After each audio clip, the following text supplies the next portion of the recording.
السلام علیکم دوستو، تو آج ہم بات کریں گے ان لوگوں کے بارے میں جن کی مسوڑوں سے بہت زیادہ خون آتی ہے اور وہ لوگ ان خون سے بہت پریشان ہیں۔ تو ان کے لیے دوستو میں لایا ہوں آئی سال ٹوتھ پیسٹ۔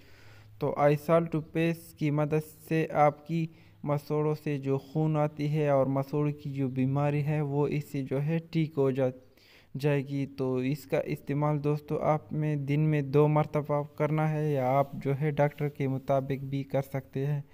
تو اس میں دوستو ہے ایک تو سوڈیم کلورائڈ اور دوسرا ہے ٹرانزامینک ایسڈ۔ تو ٹرانزامینک ایسڈ کا ورک یہ ہے کہ آپ کی مسوڑ سے جو خون آتی ہے وہ اس کو روک دیتی ہے۔ تو اس کی استعمال سے آپ کی مسوڑ میں جو خون آتی ہے وہ اس سے بہت زیادہ جو ہے کم ہو جائے گی۔ اگر بہت زیادہ آتی ہے کسی کی اور اس سے کنٹرول نہیں ہوتی تو اس کے ساتھ آپ دوستو ٹیبلٹ جو ہے ٹرانزامین ٹیبلٹ بھی یوز کر سکتے ہیں۔ تو اس کی پرائس کی بات اگر کی جائے تو یہ تقریباً 95 یا 90